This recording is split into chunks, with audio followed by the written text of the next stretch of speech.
यहां सच्चाई नहीं है।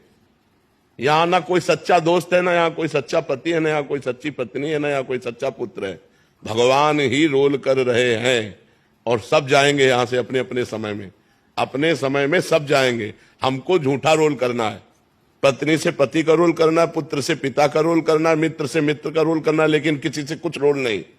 कबीरा खड़ा बाजार में सबसे पूछे खैर, ना काहू से दोस्ती ना काहू से बैर, ऐसे चला जाता है। व्यवहार हम ऐसे ही करेंगे दोस्ती वाला, हाथ मिला के, लेकिन कोई दोस्त नहीं। हमें ये भाव आ जाए कि हम अपने पति की सेवा करते हैं, उसे काम भाव क्यों देखें। भक्ति भाव में सेवा भाव है और पति को हमने भगवान माना है और पति को हमने अपना हाथ समर्पित किया है। अगर उनका इस शरीर पर अधिकार है और वो काम भाव से इसका सेवन करते हैं तो हमें प्रसन्न रहना चाहिए। हमें काम सुख का स्वाद नहीं लेना, लेकिन अपने पति को संतुष्ट करने के लिए तो उसमें न जलन होनी चाहिए न खुशी होनी चाहिए, समभाव होना चाहिए। मेरी कोई इच्छा नहीं है, आप हमारे पति हैं, जैसी आज्ञा करें। शांति। 2-3 दिन भजन रुक जाना या ये केवल आपके भाव की परेशानी और कोई परेशानी नहीं है, केवल भाव की परेशानी। एक बार भाई जी से हनुमान प्रसाद पोद्दार जी से उनकी पत्नी ने कहा कि आप तो भगवत प्राप्त हो गए काशी में, कहा आप भगवत प्राप्त हो गए, हम तो गृहस्थ हैं, हमें संतान चाहिए।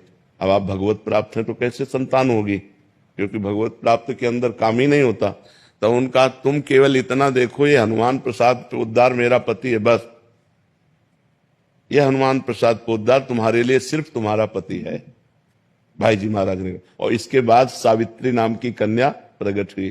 तो धर्म में काम भगवान का स्वरूप है, वो निषेध नहीं है।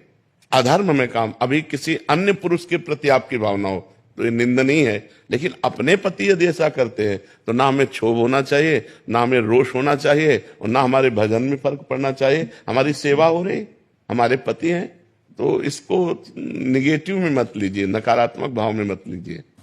नेगेटिव में नहीं लेते, लेकिन कुछ चीजें ऐसी थी जिसे छुड़ाया गया आपकी वाणी के द्वारा, और अब वो चीजें बार बार आंखों के सामने आ जाती है जब भी ऐसा होता है। देखो, इस शरीर को प्रिय अपना मत मानो, अपना स्वरूप मत मानो। जैसे हमने ये कपड़ा दे दिया, अब इसे चाहे पैरों से रौंद दो चाहे माथे पे बांध लो, हमारा कोई अधिकार नहीं। ऐसे हमने ये तन मन धन सब भगवान को दे दिया और अपने पति में हम भगवान की भावना करते हैं। अरे बिल्कुल, आप सोच केवल बदल दो, केवल सोच बदलनी है। हाँ, केवल सोच बदल दो, इससे कोई फर्क नहीं पड़ता। अपने धर्म का पालन करते हुए यदि हम विषय सेवन करते कोई फर्क नहीं पड़ता, और धर्म विरुद्ध हम केवल चिंतन कर ले तो फर्क पड़ जाएगा। धर्म के विरुद्ध नहीं चलना, धर्म से युक्त चलना है। भगवान ने बनाया ही ये संसार ऐसा है। अगर वो निष्काम है तब तो बहुत बढ़िया है, आप भी निष्काम रहिए। अगर वो सकाम है, अगर आप उनका साथ नहीं देते, फिर वो इधर उधर दृष्टि डालें तो कम एक साथी तो हमारा बिगड़ रहा है ना। तो ऐसा नहीं चाहिए हमें। बार बार ये कामना, ओवर थिंकिंग, बहुत चिंतन, संसारिक निगेटिव चिंतन, इससे तभी हम निजात पाएंगे जब हम खूब नाम जप करेंगे। नाम जप नहीं करेंगे तो फिर कोई उपाय नहीं है। आप सत्संग सुनेंगे, थोड़ी देर बाद फिर मन खाली, फिर वो हमें खाली नहीं रखना। राधा राधा राधा